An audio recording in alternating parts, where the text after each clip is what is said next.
By the way, Red Sea, the Houthis, same thing. Iranian-aligned militia groups. So much of this is tied to Gaza. And I think it underscores why it's clearly in the strategic interests of Israel as well to effectively bring this to a close. Hello everybody, so I'm back to this beautiful location in my allotment growing all those vegetables. I've just spent few hours just getting rid of all the weeds. As you can see, you have on one hand you have carrots and coriander. On the other hand you have green peas.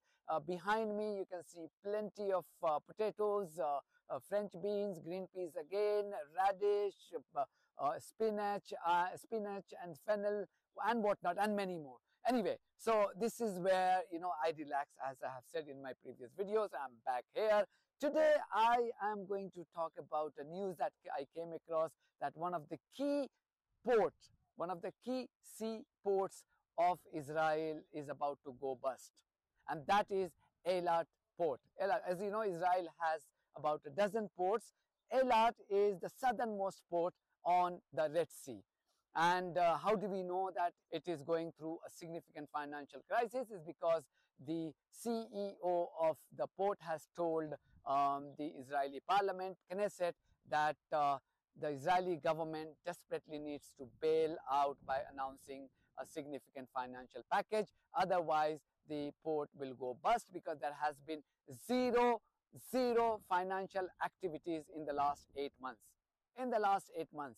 Because of the action taken by Houthi militias in Yemen and like-minded people in Iraq, who have been targeting this particular port for the last 8 months to avenge the genocidal campaign launched by Israel in Gaza. As we know, more than 40,000 innocent people, unarmed people, including 70% women, children and babies, have been brutally murdered by Israel's rogue regime in the last 8 months, backed by America, arms supplied by America, also supported by United Kingdom, EU, Canada, in the beginning Australia. All these countries have been complicit in Israel's genocidal campaign in Gaza. These two bodies, Ansarullah, which translates as Helpers of Allah in Yemen, and other faction, other militant group in Iraq, have been continuously and routinely targeting this particular port,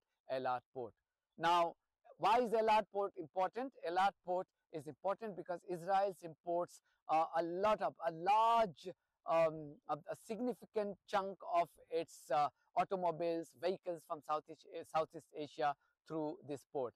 This particular port also has one of the largest storage facilities for fuels. Therefore, it's very significant development if if the CEO of this port is saying that this port is about to go bust. In March this year, and a Canadian journalist and lawyer visited this port, and he posted a long video on YouTube. You can see on the screen, and he showed he said he could not see a single cargo ship out there. He also went about looking for financial activities on the port, and he saw, lots of the shops were closed. Although he admitted that he wasn't able to compare, what he saw with how those markets looked in the past. But nonetheless, he said it was quite a surprising development for him, despite the fact that this port happens to be one of the busiest and strategically very important for Israel. So what it means is that even though Israel has been backed by the most powerful countries in the world in its genocidal campaign in Gaza, a small bunch of people in Yemen and Iraq have brought Israel to its knees. That's quite significant.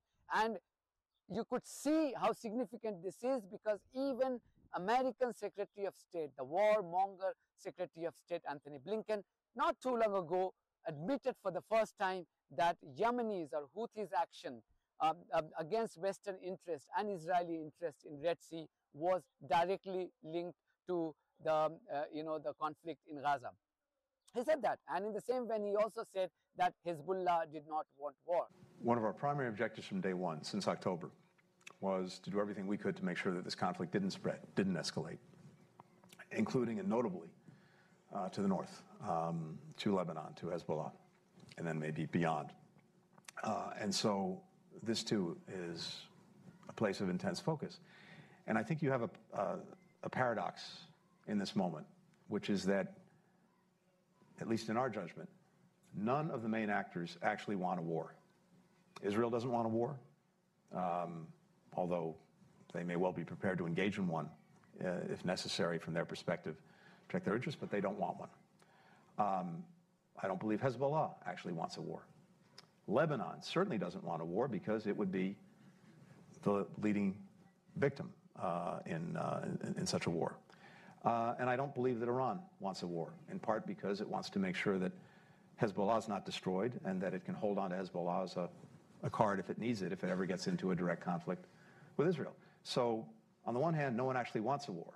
On the other hand, you have forces, momentum, that may be leading in that direction, and which we are determined to try to arrest. You have, as you said, Suzanne, 60,000 or so Israelis who've been forced from their homes in northern Israel. Israel has effectively lost sovereignty in the northern quadrant of its country because people don't feel safe to go to their homes. You have many Lebanese in southern Lebanon who've also been chased from their homes. And absent doing something about the insecurity, people won't have the confidence to go back. And that requires two things. It requires, first and foremost, of course, stopping the firing across the border that's endangering people, but it also requires an agreement, reached through diplomacy, to try to deal with some of the elements that are causing this ongoing insecurity, including making sure that forces, for example, are pulled back so that they can't endanger people every single day and that people have the confidence to proceed. Here again, the United States has been deeply engaged in trying to advance this diplomacy, but it also underscores why a ceasefire in Gaza is so critical. Hezbollah, of course, has tied what it's doing to the situation in Gaza and has said that if there's a ceasefire in Gaza, it will stop firing into Israel. Now, it shouldn't be firing to begin with. It's wrong in and of itself, but it's also a reality. So it only underscores why getting that ceasefire could also be critical to further enabling the diplomacy to try to create conditions in which the diplomacy can really resolve this problem, get people back to their homes in Israel, in southern Lebanon, and have something that's more enduring in terms of keeping things calm. By the way, Red Sea, the Houthis, same thing. Iranian-aligned militia groups. So much of this is tied to Gaza, and I think it underscores why it's clearly in the strategic interests of Israel as well to effectively bring this to a close. So I think everybody is just realizing that you may claim on paper that you have one of the most powerful armies and you have Iron Dome and everything. All those claims we have seen have been punctured one after the other in this conflict. Iranian retaliatory strike showed just how inefficient and how incompetent this Iron Dome was. And now a small bunch of people in Yemen and a small not so well-known group of militias in Iraq have brought Israel to its knees, as we know that one of its key ports is about to go bust. Thank you very much for watching this video. If you haven't subscribed to my channel, please do so, because that's one of the many ways you can support independent journalism. God bless you all.